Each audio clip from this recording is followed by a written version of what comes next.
नमस्कार मंडळी, स्वागत आहे तुमचं पुन्हा एकदा माझ्या चॅनलवरती। तर आज आपण आंबट, तिखट आणि गोड अशी संमिश्र चवीची भडंगची रेसिपी पाहणार आहोत, जी चहासोबत, प्रवासासोबत किंवा संध्याकाळच्या छोट्या भुकेसाठी स्नॅक्स म्हणून अतिशय उत्तम पर्याय आहे। तर एकदम सोपी रेसिपी आहे। चला तर मग रेसिपी पाहूया। तर सुरुवातीला आपल्याला लसूण घ्यायची आहे। जी लसूण आहे ती सालीसहित घ्यायची आहे। साधारण 5 ते 6 पाकळ्या घेतलेल्या आहेत आणि या छान अशा दगडाच्या साहाय्याने टेचून घ्यायची आहे।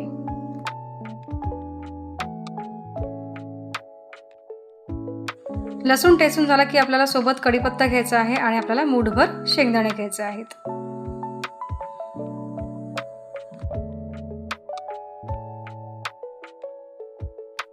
कढीपत्त्यामुळे भडंगला छान सुवास येतो आणि छान चवही येते।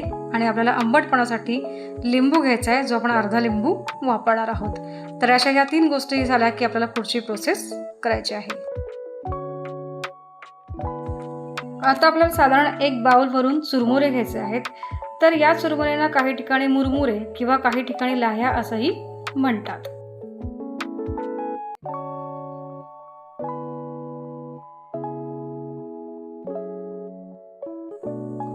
आता आपल्याला कढईमध्ये तेल गरम करून घ्यायचं आहे। आता तेल घेताना इथे साधारण 1.5 पळी तेल घेतलेलं आहे। जास्त तेल टाकू नये, कारण तेलामुळे भडंग आपली तेलकट होणार। आता तेल तापलं की यामध्ये आपण जो टेचलेला लसूण आहे सालीसहित तो टाकायचा आहे आणि परतून घ्यायचा आहे।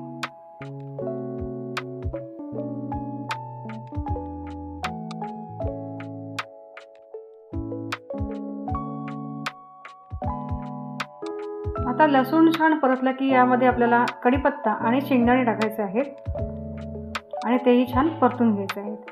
आता इथे हे शेंगदाणे परतणे खूप महत्त्वाचं आहे। साधारण 1-1.5 मिनिट तरी शेंगदाणे छान बारीक गॅसवरती कुरकुरीत होईपर्यंत तळून घ्यायचे। ही प्रोसेस महत्त्वाची आहे।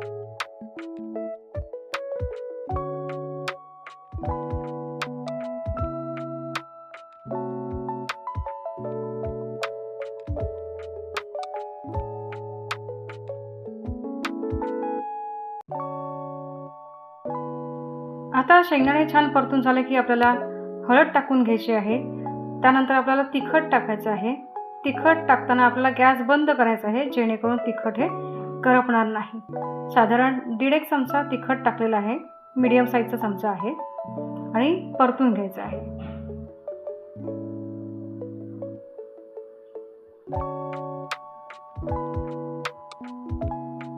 आता यामध्ये आपण जो लिंबू घेतलाय आंबटपणासाठी तो पिळायचा आहे। अर्धा लिंबू पिळलाय।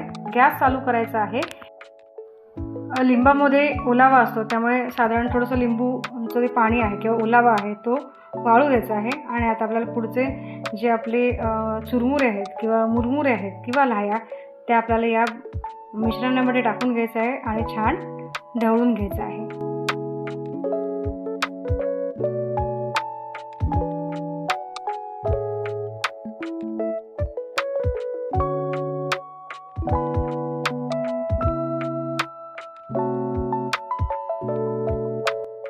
आता सर्व साहित्य छान एकत्र झालं की यामध्ये आपल्याला मीठ टाकायचं आहे। मीठ टाकताना काळजी अशी घ्यायची की चुरमुऱ्यामध्ये ऑलरेडी मीठ असतं, त्यामुळे कमी प्रमाणामध्ये मीठ टाकायचं आहे। मीठ टाकून पुन्हा एकदा भडंग आहे ते मिक्स करून घ्यायचे आहे आणि आपल्याला यामध्ये आता पिठी साखर टाकायची आहे।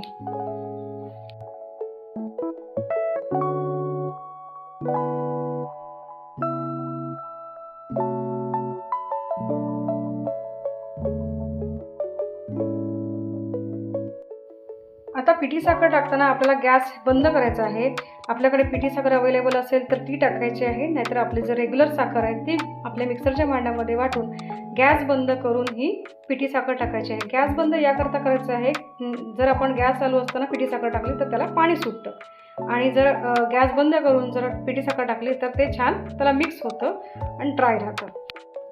तर तयार आहे आपली कमी साहित्यामध्ये आंबट, तिखट, गोड भडंग।